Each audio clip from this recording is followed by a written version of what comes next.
Letztens saß ich im Kino. Das Licht ging langsam aus und plötzlich hatte ich total intensiv diesen Geschmack von süßem Vanilleeis mit knackigem Schokoüberzug auf der Zunge. Weißt du warum? Weil im Vorprogramm aus den Lautsprechern ein ganz bestimmter Song ertönte. Like Ice in the Sunshine, I'm melting away on this sunny day. Vielleicht habt ihr das gerade im Kopf mitgesungen. Es sind nur ein paar Töne und wir sind sofort zurück in den 80ern oder in den 90ern. Zurück im Freibad, zurück auf der Couch, zurück in unserer Kindheit. Das hat mich total gepackt und ich habe mich gefragt, warum brennen sich diese Werbesongs so tief in unsere Seele? Welche dieser ultimativen Ohrwürmer waren anfangs eigentlich nur kurze, plumpe Werbejingles, bevor sie die Charts stürmten? Und warum fühlen wir diese pure, warme Nostalgie, wenn wir sie heute hören? Lasst uns zusammen eine kleine musikalische Zeitreise machen, um genau das herauszufinden. Wir starten im Sommer 1991.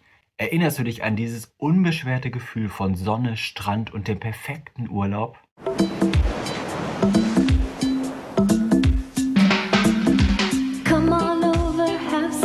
Dieser Song fühlt sich für mich nach purem Sommer an. Das Verrückte ist, im Jahr 1988 bestand dieses Lied eigentlich nur aus ein paar wenigen Zeilen, die die Sängerin Kate Markowitz für einen simplen Werbespot der Rummarke eingesungen hatte. Dieser Spot lief im Fernsehen rauf und runter und die Melodie wurde so unglaublich populär, dass man 1991 kurzerhand entschied, einen kompletten Poptitel daraus zu machen. Jeglicher inhaltlicher Bezug zum Rum verschwand aus dem Text, die Sängerin nannte sich für den Plattenmarkt Kate Janai und das Ergebnis war der offizielle Sommerhit des Jahres 1991, der unglaubliche 26 Wochen in den deutschen Charts blieb.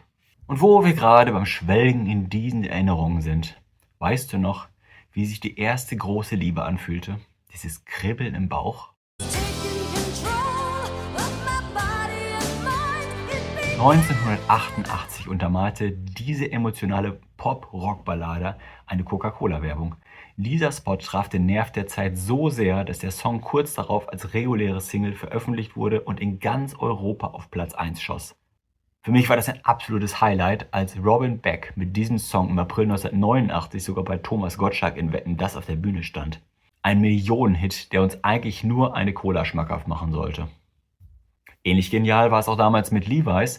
Die Jeansmarke brachte mit ihren provokanten und coolen Spots im Stil der 50er Jahre in den 80ern und 90ern reihenweise alte Klassiker oder coole Tracks zurück in die Jugendzimmer.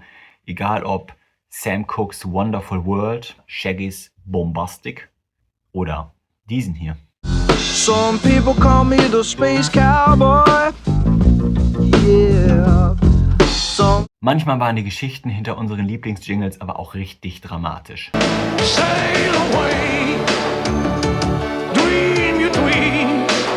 Wenn ich diese raue Stimme höre, sehe ich sofort grüne Segelschiffe über den Ozean gleiten. Der deutsche Sänger Hans Harz verkaufte 1991 von Sail Away über 1,6 Millionen Exemplare, weil der Song in der Werbung für Becks Bier lief. Doch dann gab's riesigen Zoff. Harz zerstritt sich mit dem Unternehmen. Was machte die Brauerei? Sie fackelte nicht lange, warf ihn raus, ließ den Song ab 1995 einfach von Joe Cocker neu einsingen. Einfach nur deshalb, weil er eine ähnliche Reibeisenstimme hatte und so konnte man dieses Lied einfach weiter für die Werbefilme benutzen. Neben den großen Charthits gibt es auch noch diese ganz speziellen Melodien, die liefen einfach immer im Fernsehen, wenn wir früher am Wochenende frisch gebadet im Schlafanzug vor der Röhre saßen. Oder willst du mir etwa erzählen, du erinnerst dich nicht an den Satz Feierabend, wie das duftet und singst es automatisch mit? Und wenn wir schon bei der absoluten Nostalgie sind, darf ein Meilenstein nicht fehlen. Sobald im Winter Wonderful Dreams von Melanie Thornton aus dem Radio klang, wussten wir alle, die bunten Coca-Cola-Weihnachtstrucks rollen wieder und das Fest steht vor der Tür. Lassen wir die Wissenschaft heute einfach mal beiseite. Diese Lieder sind so viel mehr als nur cleveres Marketing. Sie sind ein Stück Heimat.